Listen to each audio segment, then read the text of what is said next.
My conversation with Heather was so good. There's so much more content that we couldn't get into our show.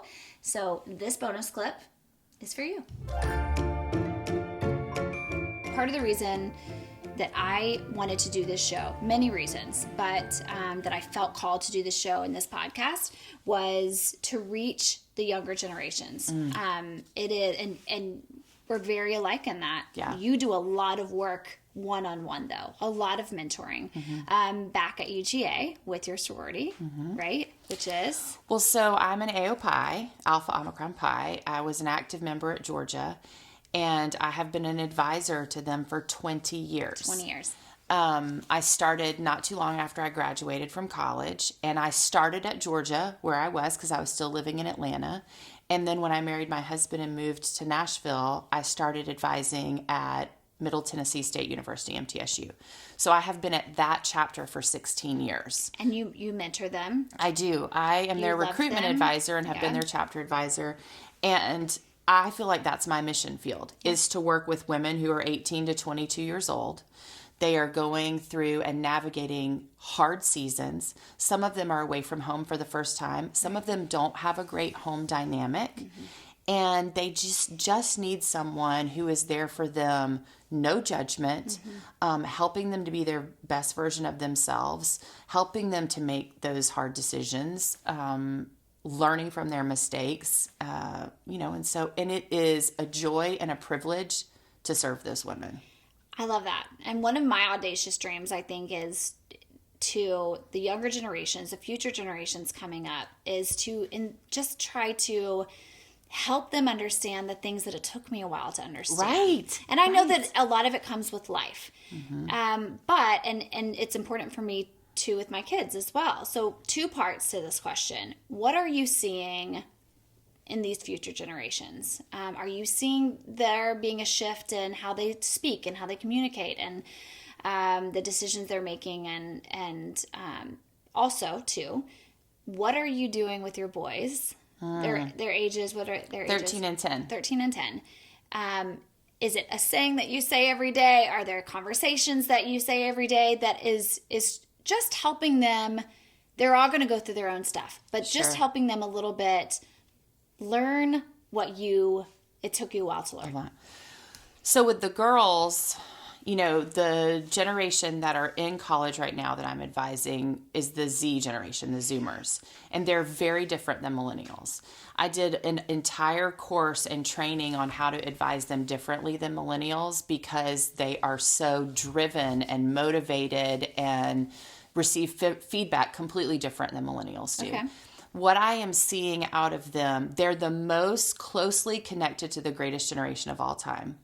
I have heard this. In theme, like the things that motivate their desires, all of that stuff. And what I am finding out of these women is that they want to be the best versions of themselves. And so their self-discovery is happening so much earlier. Praise. Because they're looking for it. As opposed to those of us, like when I was in college, that was the furthest thing from my mind. Right. Having a good time in Athens, Georgia, however, was a great part of my agenda. But they are really trying to figure out, how can they have deep friendships? Oh, man. How can they manage their time well?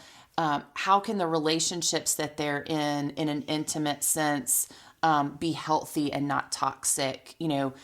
Their faith, they're asking so many more faith questions than they ever were before. And so to me, it's so encouraging because, gosh, if I could figure that out at 22, 23, 24, what took me till my 30s and 40s to figure out, I think we'd be in a lot better shape. And I think that that's the whole thing. If they can learn sooner and sooner just how much the world would change. Mm-hmm. Truly. Yeah, they have a real servant-based mentality too. And I love having that mindset. That's how they're leading, is through service as opposed to through position. Right. That's amazing. And what about your boys? So it is not lost on me that I am raising 2 boys, trying to help them become men with my husband, while my passion and calling is serving women. I don't think that's an accident. I don't think God is laughing down and going, I think he is winking, saying this is on purpose. Yeah. And that is, I really feel it's important for me to teach them how to navigate relationships with women, how to be champions for them, how to be supportive, how to treat them appropriately, how to be their allies. So when they were 5 years old, I started what we call Dudes and Doll.